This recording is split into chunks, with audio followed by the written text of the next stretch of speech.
주님의 이름으로 축복합니다. 여러분은 여러분의 삶에서 무엇인가를 기다려 본 적이 있으십니까? 우리 모두는 개인적인 삶에서 각자 기대하는 것을 기다리곤 합니다. 우리는 밤이 지나면 아침이 오기를 기다리기도 하고, 겨울이 지나면 또한 봄이 오기를 기다리며 살아갑니다. 학생들은 시험의 결과를 기다리기도 하고, 직장인들은 퇴근 시간을 기다리기도 하고, 군인은 저녁을 기다리는 것처럼 말입니다. 어떻게 보면 우리의 삶은 기다림의 연속이다라고 말해도 과언이 아닐 것입니다. 그러나 가장 중요한 기다림이 있다면 그것이 무엇일까요? 신앙인들에게, 믿음을 가진 우리에게 가장 긴 중요한 기다림은 바로 주께서 다시 오시는 그날을 기다리는 것입니다. 신앙을 가진 자, 그리스도인이라고 불리는 모든 이들에게는 누구나 예외 없이 이 주님이 다시 오실 그날을 기다리며 삶을 살아가고 있습니다. 구원의 완성의 날, 주께서 약속하신 그날을 기다리는 자들이 바로 우리들의 삶인 것입니다. 앞에서 말했던 수많은 기다림들 가운데서도 우리의 삶에 가장 고대하고 가장 기대되고 가장 기다려지는 날이 바로 주께서 이 땅에 다시 오시는 그날일 것입니다. 우리는 믿는 순간부터 그날을 기다리는 자들로 살아가는 것이죠. 이 기다림은 막연한 기다림이 아니라 반드시 옴을 알고 확실한 기다림으로 기다리게 되는 것입니다.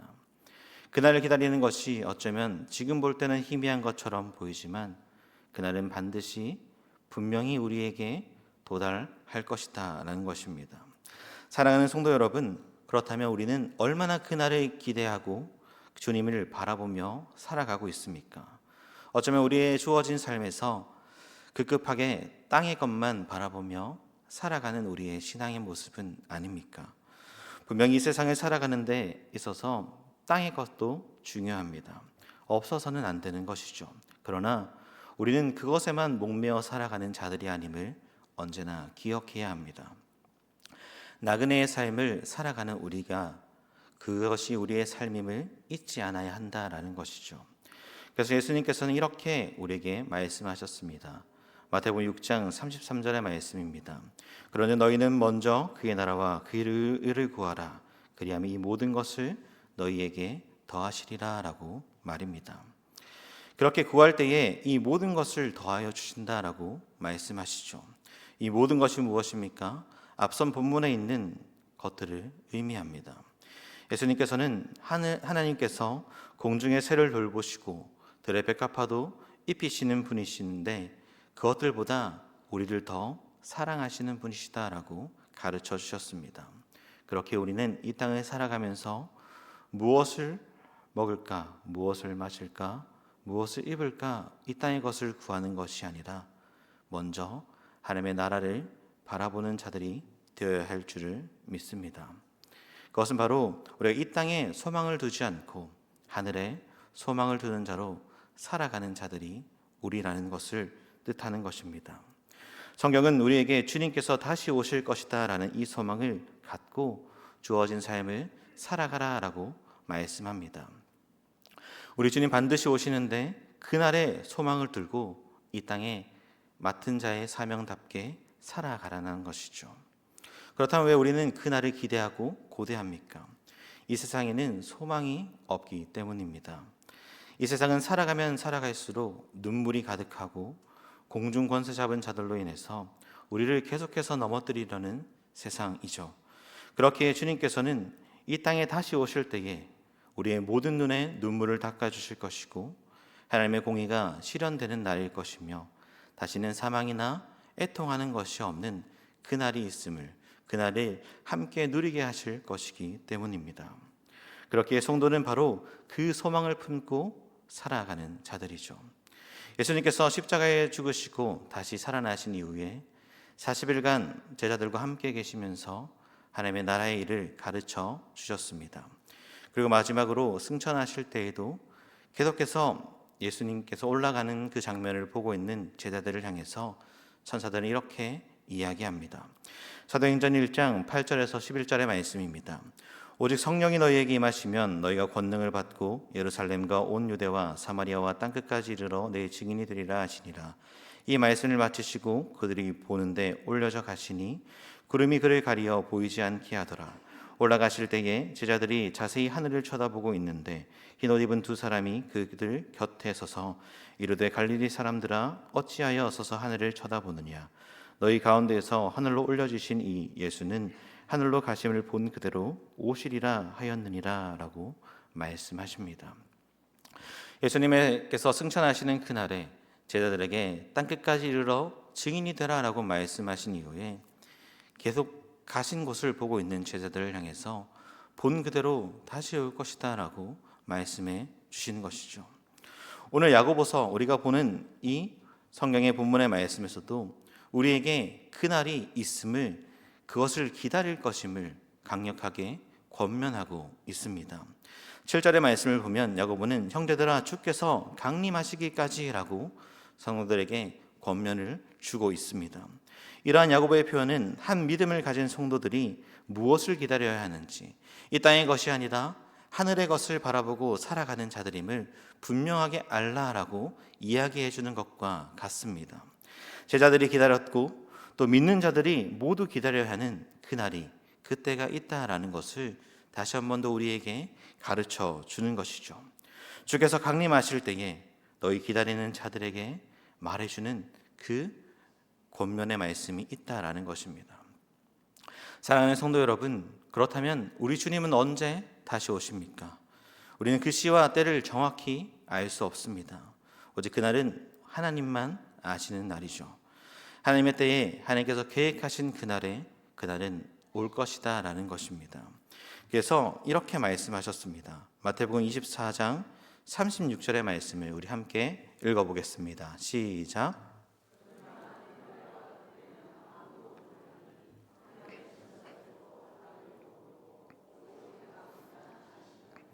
아멘. 그 마지막 날은 오직 하나님만 아시는 날이죠. 그리고 예수님께서는 그날이 어떤 때 올지는 알 수 없지만 그날이 오는 때는 이와 같을 것이다 라고 가르쳐 주셨습니다. 마태복음 24장 37절에서 39절의 말씀입니다. 노아의 때와 같이 인자의 임함도 그러하리라. 홍수전에 노아가 방주에 들어가던 날까지 사람들이 먹고 마시고 장가들고 시집가고 있으면서 홍수가 나서 그들을 다 멸하기까지 깨닫지 못하였으니 인자의 임함도 이와 같으리라 라고 말씀하십니다. 노아가 하나님의 말씀을 받아서 이 세상에 홍수로 심판받게 된다라는 사실을 알고 그는 방주를 만들었죠. 노아의 방주를 만드는 것을 숨기면서 했을까요? 그렇지 않다라는 것입니다. 노아의 방주의 크기만 봐도 어마어마한 크기였고 하나님의 말씀을 받고 노아는 끊임없이 사람들에게 심판이 있을 것이다라는 것을 알렸을 것입니다. 그렇게 큰 배를 지을 동안에 다른 사람들이 몰랐다라는 것은 전혀 말이 되지 않는 이야기죠. 노아가 왜 배를 만드는 것인지 사람들 사이에서도 다 소문이 났다라는 것입니다. 그러나 그들은 그것을 대수롭지 않게 생각했습니다. 그리고 결국 심판이 임할 그때에도 그들은 먹고 마시고 장가들고 시집가고 깨닫지 못했던 것처럼 예수님께서 다시 오시는 그날도 이와 같다라는 것을 우리에게 가르쳐 주십니다. 예수님은 도적과 같이 이 땅에 다시 오실 것입니다. 우리가 생각하지도 못한 그때에 갑작스럽게 찾아올 것입니다. 어느 누구도 그때와 시를 알지 못한 그때에 올 것입니다. 많은 이단들은 어느 날이 마지막 날이다라고 종말의 때다라고 거짓으로 말하지만 사람들은 미혹하지만 이 세상의 어느 누구도 그때를 알 수 없다라는 것이죠. 하지만 분명한 것은 그날이 정확히 언제인지 어느 때인지는 모르지만 그날은 반드시 온다라는 것을 우리는 잊지 않아야 합니다. 또 우리가 살아가는 하루하루가 그날에 더 가까이 가고 있음을 우리는 깨달을 수 있어야 합니다. 이러한 우리의 기다림은 막연한 기다림이 아니라 분명히 다시 오실 확실한 기다림을, 그 기다림을 가지고 이 땅의 믿음으로 살아가는 것이죠. 그것이 바로 마라나타의 신앙을 가진 우리들의 삶의 모습일 것입니다. 그렇다면 오늘 본문에서 야고보는 그 당연한 주의 기다림을 기다리는 자들에게 어떻게 그 주의 기다림을 기다리라라고 말하고 있을까요? 그것은 바로 인내하라라는 것입니다. 우리 함께 5장 7절의 말씀, 야고보서 5장 7절의 말씀을 함께 보겠습니다. 시작.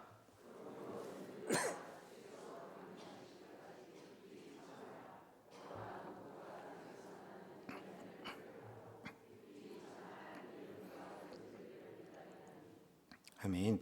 여기서 길을 참으라라는 표현을 두 번이나 쓰고 있습니다. 그것은 바로 오래 참으라라는 것이죠. 너희는 주께서 오시는 그날을 잊지 말고 길이 참으라라는 것입니다. 마치 농부가 땅에서 날 그 열매를 기대하는 것처럼, 그 기다림의 인내 가운데 살아가는 것처럼, 우리도 너희도 믿음을 가진 자들은 그렇게 인내하며 살아가기를 권면하는 것입니다.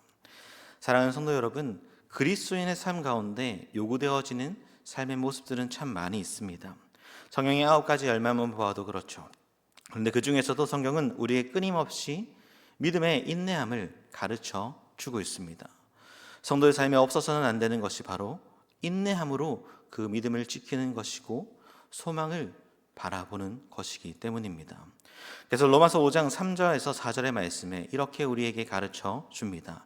다만 이뿐 아니라 우리가 환난 중에도 즐거워하나니 이는 환난은 인내를, 인내는 연단을 소망을 이루는 줄 알미로다 라고 말입니다. 성도로 살아가기 어려운 이런 현실 가운데서 우리가 소망을 바라보며 그 환난 가운데 인내하며 나아가야 되고, 그 인내를 통해서 연단 받아지며 또한 그 연단은 점차 소망으로 다가가게 되는 것입니다. 그렇게 인내는 그리스도인이라면 반드시 가져야 하는 신앙의 모습인 것이죠. 오늘도 야고보는 고난의 길, 그 어려운 믿음의 삶을 살아가는 성도들을 향해서 길이 참으라라고 권면해 주고 있습니다. 즉 주께서 다시 오시기에 너희는 믿음 가운데 참으면서 주어진 삶을 살아가라라고 권면하는 것이죠. 농부와 같이 말입니다. 농부는 어떠합니까? 농부는 밭을 일구고 애정을 담아 가꾼 후에 언젠가 내리게 모르는 그 비를 간절한 마음으로 기다립니다. 그 작물이 열매를 잘 맺을 수 있기를 기대하는 마음으로 이른 비와 늦은 비를 하염없이 기다리며 인내함으로 나아가죠. 농부에게 있어서 비를 기다리는 것은 오직 그 기다림 하나로 그것을 참고 견뎌가는 삶인 것이죠. 비가 내리면 맺게 될 귀한 열매를 바라보면서 그는 끊임없이 주어진 자신의 삶 가운데 오래 참으면서 그 자리에 있는 것입니다. 농부의 기다림 가운데는 그 농부의 소망함이 담겨 있고, 그리고 그 열매를 맺게 하실 하나님에 대한 믿음이 그 속에 담겨 있다라는 사실입니다. 여기서 주목해 보아야 하는 것은 이른 비와 늦은 비를 주시는 분이 바로 하나님이심을 우리는 주목해 보아야 합니다. 야고보가 성도인 자들을 향해서 농부의 예를 들어 설명하고 있는 것 역시도 농부의 기다림이 이른 비와 늦은 비를 주시는, 그리고 결국은 그 열매를 맺게 하시는 하나님을 바라보게 만들었던 것처럼 그리스도를 기다리는 우리도 끝까지 하나님을 바라보고 주어진 삶을 인내함으로 살아갈 것을 권면해 주는 것입니다. 마치 요엘서의 말씀과 같이 말입니다. 2장 23절의 말씀에 시온의 자녀들아 너희 하나님 여호와로 말미암아 기뻐하며 즐거워할지어다. 그가 너희를 위하여 비를 내리시되 이른 비를 너희에게 적당히 하게 주시리니 이른 비와 늦은 비가 예전과 같을 것이다 라는 하나님의 그 도우심과 베푸심, 결국 약속하신 그 나라를 허락하실 그때까지 기다리는 자, 인내하는 자가 되라라고 말해주는 것이죠. 하나님께서 농부에게 비를 내려주셨듯이 결국 그 열매를 맺게 하여서 수확물을 얻게 하시듯이 그 마지막 날, 약속하신 그날도 우리에게 약속의 성취로 주실 것입니다. 그래서 8절의 말씀에 이렇게 권면합니다. 우리 8절의 말씀을 함께 읽어볼까요? 시작.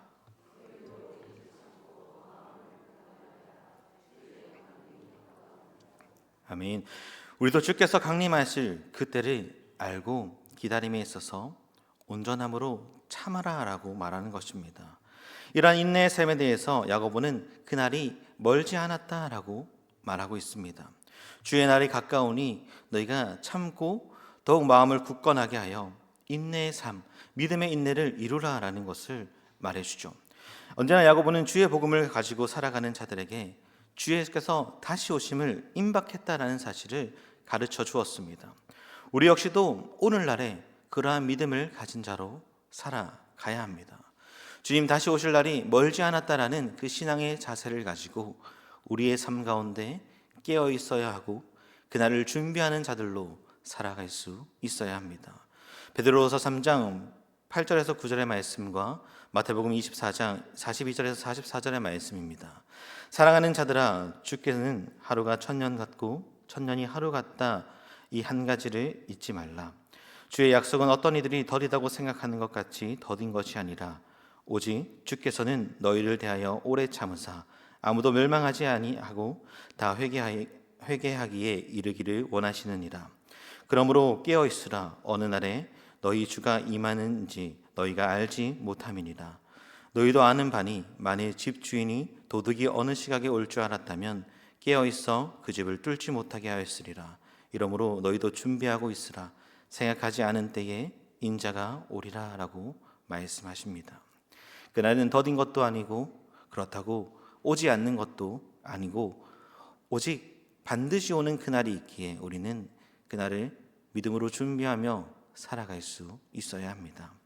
그렇기에 야고보는 그 준비함에 있어서 성도들을 향해서 그 인내의 모습을 본받으라. 아무리 삶에 힘들어도 농부와 같이 그리고 믿음의 선진들과 같이 그날이 반드시 오는 것을 믿고 인내해라 라고 가르쳐 줍니다. 10절의 말씀입니다. 형제들아, 주의 이름으로 말한 선지자들을 고난과 오래 참음의 본으로 삼으라 라고 말입니다. 같은 믿음을 가진 우리, 동일한 믿음으로 주께서 다시 오실 것을 기다리는 자, 믿음으로 바라보는 자들이 되어져야 할 것입니다. 고난과 박해 가운데서도 주님의 오실 그날을 기억하고 믿음을 저버리는 것이 아니라 오래 참음으로 믿음을 지켜가고 끝까지 참고 끝까지 견디고 끝까지 인내하는 자들이 되어야 한다라는 것이죠. 믿음을 가지고 이 땅을 살아가는 우리에게는 날이 가면 갈수록 평안의 삶이 아니라 고통과 고난의 삶의 연속입니다. 믿음으로 살아가면 할수록 어려워지는 것이 우리의 현실이고 더욱이 믿음을 포기하고 싶을 만큼 힘들어지는 것이 우리들의 삶일 것입니다. 하지만 주님께서 유일한 소망으로 그날이 있음을 기억하는 우리들에게 그 소망을 바라보며 인내하는 삶이 우리가 행해야 할 바른 그리스도인의 모습임을 꼭 기억하십시오. 마태복음 24장 4절에서 13절의 말씀입니다. 길지만 제가 함께 한번 읽어드리겠습니다. 예수께서 대답하여 이르시되 너희가 사람의 미혹을 받지 않도록 주의하라. 많은 사람이 내 이름으로 와서 이르되 나는 그리스도라 하여 많은 사람을 미혹하리라. 난리와 난리 소문을 듣겠으나 너희는 삼가 두려워하지 말라. 이런 일이 있어야 하되 아직 끝은 아니니라. 민족이 민족을 나라가 나라를 대적하여 일어나겠고 곳곳에 기근과 지진이 있으리니 이 모든 것은 재난의 시작이라. 그때 사람들이 너희를 환난에 넘겨주겠으며 너희를 죽이리니 너희가 내 이름 때문에 모든 민족에게 미움을 받으리라. 그때에 많은 사람이 실족하게 되어 서로 잡아주고 서로 미워하겠으며 거짓 선지자가 많이 일어나 많은 사람을 미혹하겠으며 불법이 성함으로 많은 사람의 사랑이 식어지리라. 그러나 끝까지 견디는 자는 구원을 얻으리라 라고 말씀하십니다. 예수님께서 마지막 날에 대한 이 말씀에서도 그날이 다가오는 것은 결코 믿음으로 견디기 쉽지 않은 그런 날들이다 라고 말씀해 주셨습니다. 그날이 다가오면 다가올수록 더욱이 믿음으로 살아가기 힘들어지는 시대가 온다라는 것이죠. 특히 예수 그리스도의 이름 때문에 우리가 모든 민족에게서 미움을 받게 될 것이고 수많은 핍박들이 있을 것이고 고난이 있을 것이다 라고 얘기하시면서 결국에는 무엇이라고 얘기합니까? 우리 마태복음 24장 13절의 말씀을 함께 읽어보겠습니다. 시작. 그러나 끝까지 견디는 자는 구원을 얻으리라 라고 말씀하십니다. 그러한 일들 가운데서도 믿음을 지키기 힘든 가운데서도 인내하고 다시 오실 주님을 바라보며 살아가는 그 자들에게 구원을 약속해 주셨다라는 것을 우리에게 가르쳐 주셨습니다. 우리가 살아가는 세상은 1분 1초가 매 순간 그날에 가까워지고 있다는 사실을 꼭 잊지 마십시오. 사랑하는 성도 여러분, 우리의 신앙의 삶의 주인은, 우리의 신앙의 삶의 주된 것은 주님의 다시 오심을 바라보고 기대하며 살아가는 자들이라는 것을 기억해야 합니다. 우리 이 세상의 것만 쫓아 살아가는 자들이 아니라 영원한 나라에 우리의 소망이 있음을 잊지 않는 자들이 바로 우리들이라는 것이죠. 그렇기에 11절의 말씀과 같이 보라, 인내하는 자를 우리가 복되다 하나니 너희가 욥의 인내를 들었고 주께서 주신 결말을 보았거니와 주는 가장 자비하시고 긍휼히 여기시는 이신이라 라고 우리에게 가르쳐 줍니다. 욥의 삶은 사람으로 이해할 수 없는 고난과 시련을 겪었던 사람이었습니다. 그의 삶은 모든 것이 무너져 내리는 그 순간에서도 하나님을 향한 원망함이 아니라 인내함으로 견디는 자였음을 우리에게 가르쳐 줍니다. 그의 마지막 그때에 하나님께서는 그를 다시 회복시켜서 그 사건을 통해서 더욱이 하나님을 바라보게, 하나님의 선하심을 찬양하게 만들었다라는 것을 보게 되죠. 그러한 인내의 끝은 바로 하나님께서 주시는 회복과 긍휼하심의 은혜가 있다라는 사실입니다. 그렇기에 사랑하는 성도 여러분, 우리도 이 욥의 인내를 본받아서 우리의 인생 가운데 하나님을 바라보며 날마다 참고 견디는 자들의 삶, 그것을 살아낼 수 있는 모두가 되기를 주님의 이름으로 축복합니다. 사랑하는 성도 여러분, 우리의 삶에 온전한 인내를 이루어서 조금도 부족함이 없는 믿음의 삶을 살아가는 우리 모두가 되기를 주님의 이름으로 축복합니다. 이 시간 함께 말씀을 생각하시며 기도하실 때에 우리의 신앙의 삶에 이 땅의 것만 쫓아가는 신앙의 삶이 아니라 예수 그리스도께서 다시 오실 것을 언제나 기다리는 삶으로, 주께서 다시 오시는 그날까지 믿음을 선물로 주신 그 믿음 안에서 인내함으로 끝까지 견디는 우리의 삶이 되기를 이 시간 주의 이름 한번 부르시고 함께 기도하시겠습니다. 주여,